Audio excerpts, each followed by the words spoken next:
Hello दोस्तों, आपका Kamalkant Hindi coaching classes में स्वागत है। तो इससे पहले वाली कक्षाओं में हमने दोहा, सोरठा और चौपाई पढ़ा था।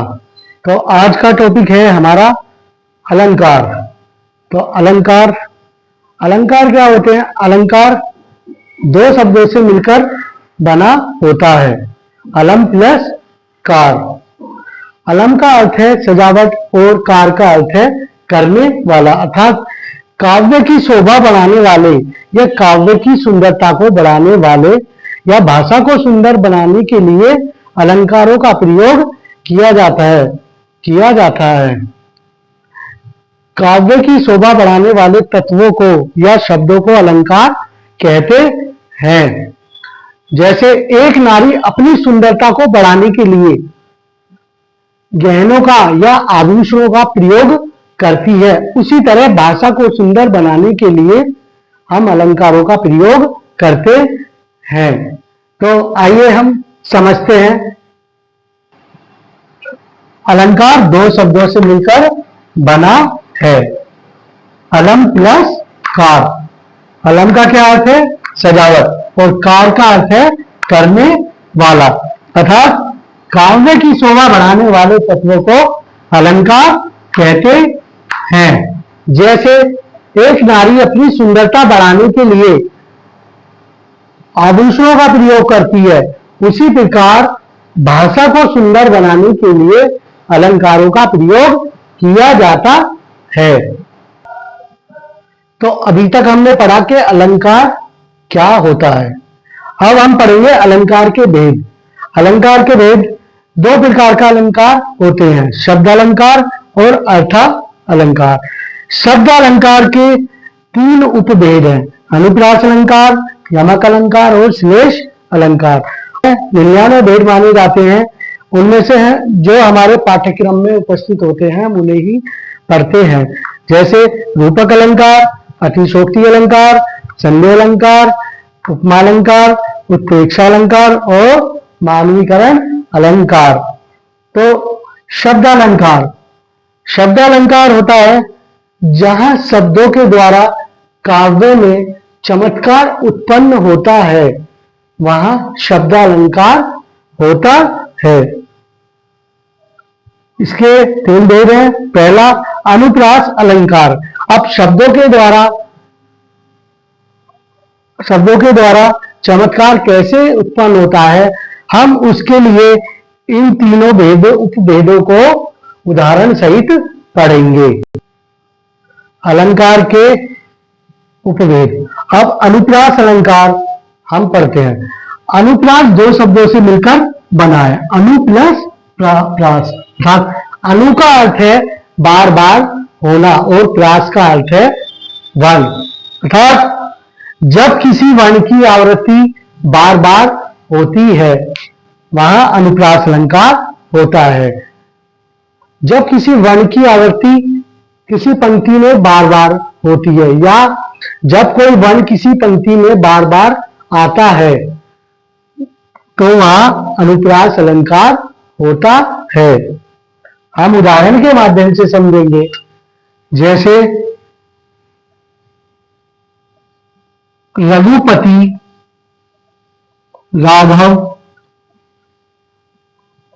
राजा, राम। तो इस पंक्ति में रघुपति, राघव, राजा, राम, इस पंक्ति में वे वर्ण की आवृत्ति बार बार हुई है, इसलिए यहां पर अनुप्रास अलंकार है। दूसरा उदाहरण देखते हैं हम।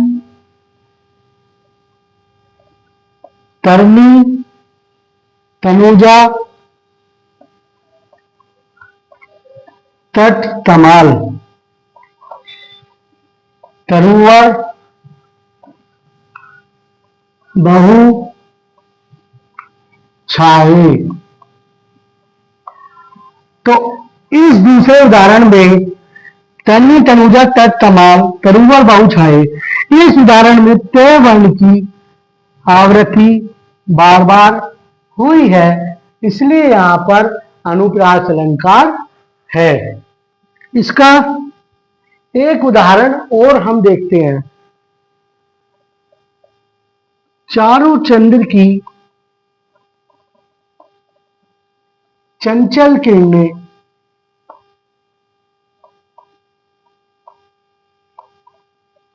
खेल रही हैं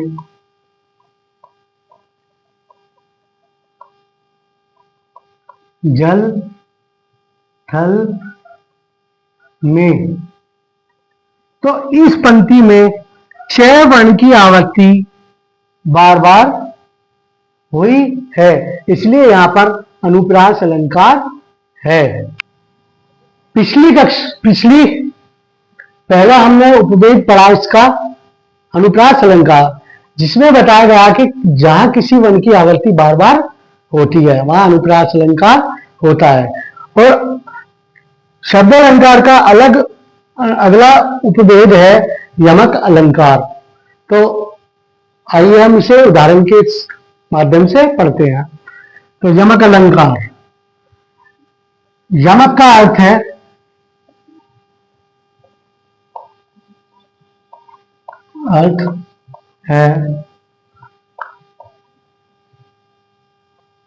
युग्म या जोड़ा, अर्थात जहां किसी शब्द की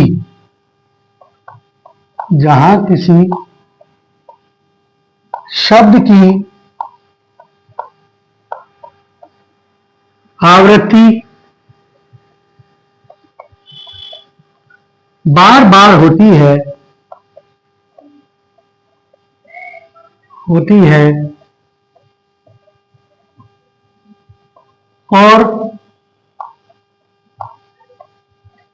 उसका अर्थ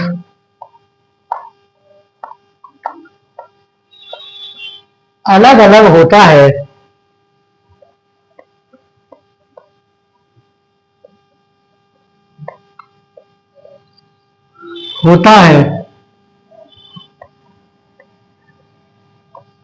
वहां यमक अलंकार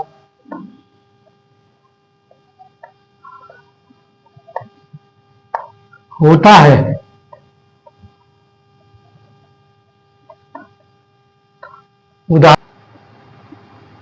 यमक अलंकार, यमक का अर्थ है युग्म या जोड़ा, अर्थात जहां किसी शब्द की आवृत्ति बार बार होती है और उसका अर्थ अलग अलग होता है, वहां यमक अलंकार होता है।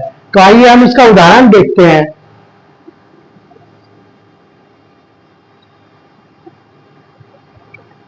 काली घटा का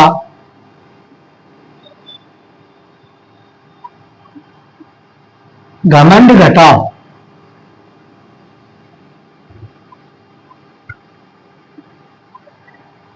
काली घटा का घमंड घटा। इस पंक्ति में घटा घटा दो बार शब्द आया है। पहली घटा का अर्थ है बादलों वाली घटा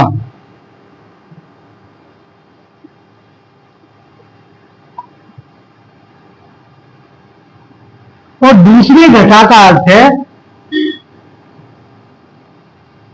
कम होना। तो काली घटा का घमंड घटा, पहली घटा का अर्थ है बादलों वाली घटा और दूसरी घटा का अर्थ है कम होना। यहां पर घटा शब्द दो बार प्रयोग हुआ है, जिसका दोनों बार अर्थ अलग है। आइए इसका एक उदाहरण और हम देखते हैं।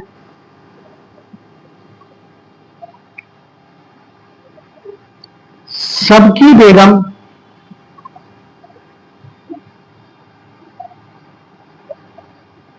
बेगम है, सबकी बेगम बेगम है।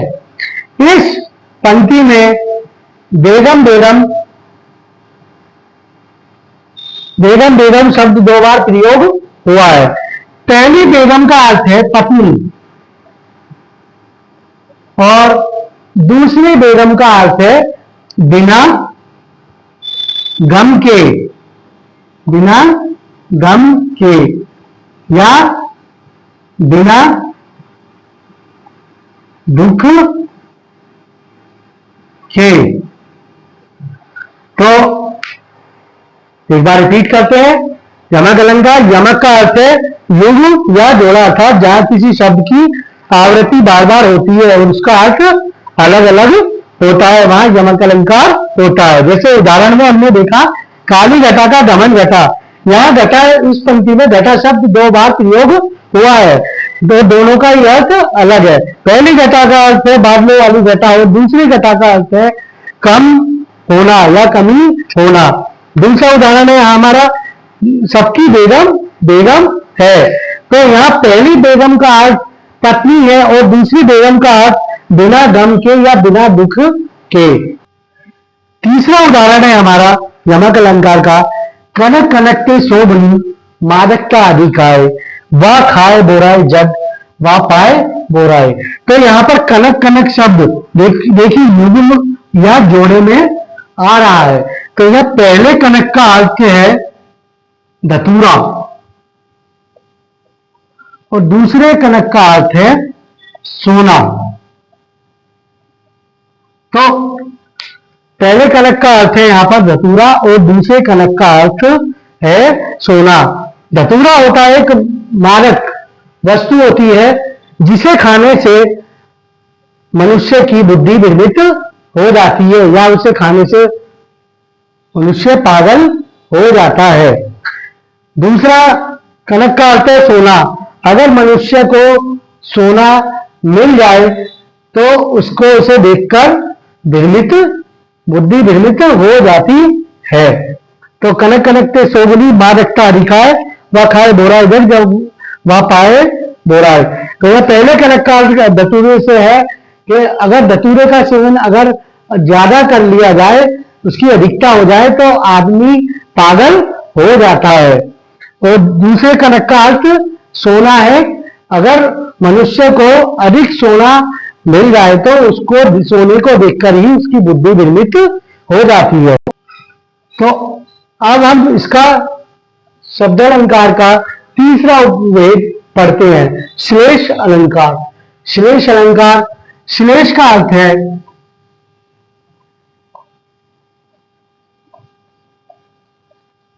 अर्थ है चिपकना, अर्थात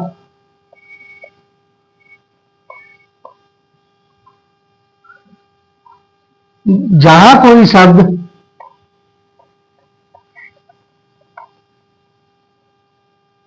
जहां कोई शब्द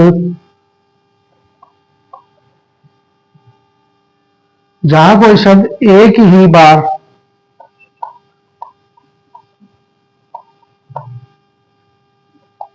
प्रयोग में आया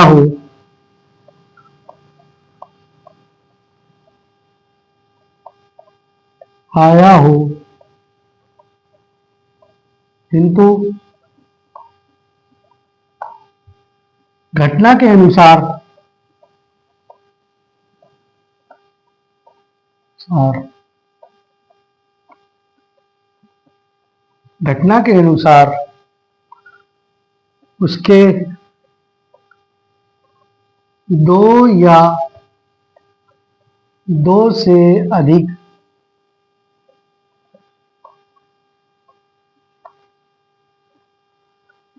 अर्थ हो, श्लेष अलंकार कहलाता है।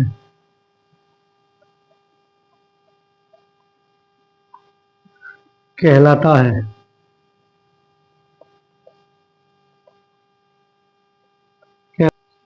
बोल दी। तो पहला उदाहरण है हमारा पानी गए न उभरे मोती मानस चून।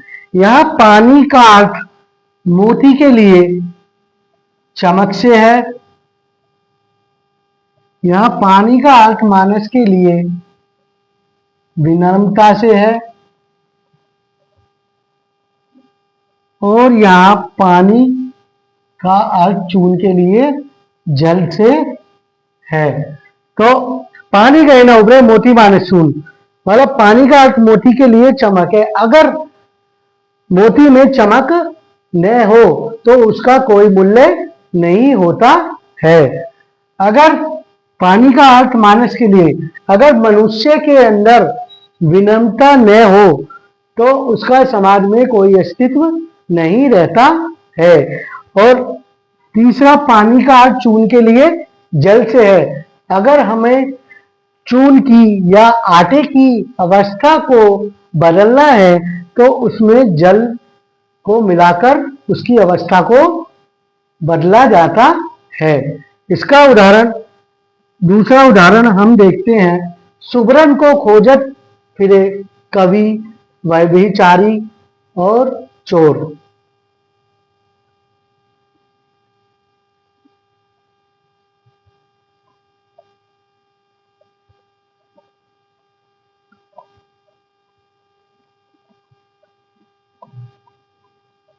कवि,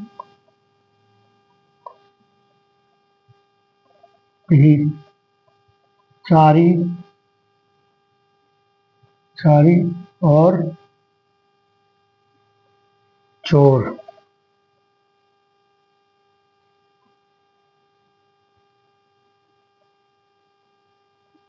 चारी और चोर। तो यहाँ सुबरन का अर्थ, सुबरन को खोजत फिरे कवि, व्यभिचारी और चोर। सुबरन का अर्थ कवि के लिए क्या है कि कवि को क्या चाहिए? कवि को कविता करने के लिए अच्छे शब्दों का, अच्छे शब्द चाहिए।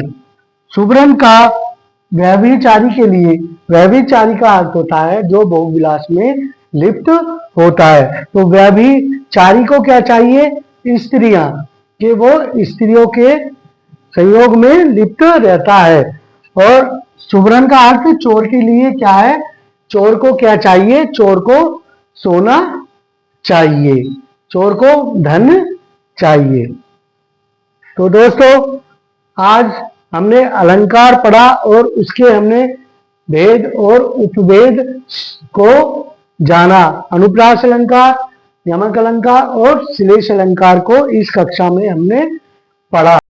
अगर यह कक्षा आपको पसंद आई हो तो लाइक कीजिए, सब्सक्राइब कीजिए और शेयर कीजिए। धन्यवाद। जय हिंद।